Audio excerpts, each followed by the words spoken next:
নমস্কাৰ সকলোকে। আজি আমি বনাব গৈ আছোঁ টেকেলি পিঠা। সেইকাৰণে আমাৰ মায়ে বনাই আছে। এয়া পিঠাগুড়ি চালি আছে।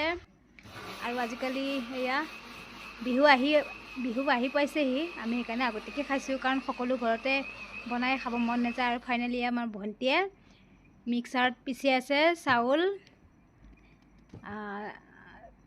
ঢেঁকী দিয়া আলাহত মিক্সাৰত পিচি আছোঁ। বেছি টাইম নাই আৰু মিক্সাৰত সোনকালে হৈ যায়। আৰু এই চেনিখিনিও অকণমান মিক্সাৰত খুন্দি লৈছোঁ, কাৰণ গটা গটা হ'লে খাবলৈ বেয়া হয়। এয়া আৰু এয়া হৈ গ'ল ফাইনেলি। আৰু এয়া ষ্টাৰ্ট কৰিলোঁ। ট্ৰাই কৰিছোঁ প্ৰথমবাৰ। কেনেকুৱা হয় নাজানো বাৰু। এয়া টাইম লাগে অকণমান।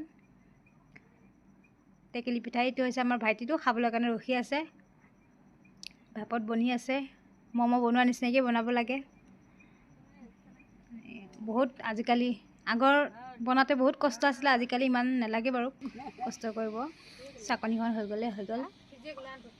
এই কুকাৰটো চাইছে, কুকাৰত কি লগাইছোঁ তলত প্লাষ্টিক মাৰ। এইটো এয়া ফাইনেলি হৈ গ'ল ফ্ৰাই কৰাৰ পিছত ফ্ৰাই হৈ গ'ল। আৰু এবাৰ বনাইছোঁ।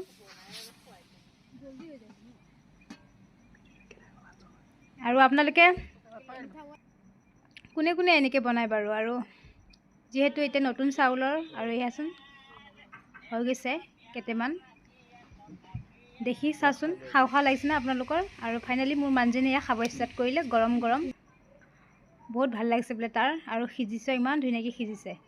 আৰু এয়া চাচোন হোৱাৰ পিছত ইমান ধুনীয়া থালিখনত সজাই আনিছোঁ আপোনালোককো অকণমান দেখুৱাম বুলি। আৰু এয়া ঘূৰিও দিছে এপাক। আৰু আমাৰ মাক খুৱাই দিম বুলি কৰিছোঁ, লাজ কৰিছে মায়ে। আৰু মা গুচি গ'ল। এইবাৰ আইতাক খুৱাম বুলি ভাবিছোঁ। আইতা বোলে নাখায় বোলে, ভাত খাই ল'ল। এয়া দেখাই দিছোঁ আপোনালোকক। আৰু বেছি দেখুৱাবলৈ টাইম নাই, কাৰণ গোন্ধত বহুত তাৰমানে লোভৰ পানী পৰি গৈছে। আৰু ইমান টেষ্টি হৈছে। আৰু ইয়াতে ৰাখোঁ ভিডিঅ'টো। Bye bye.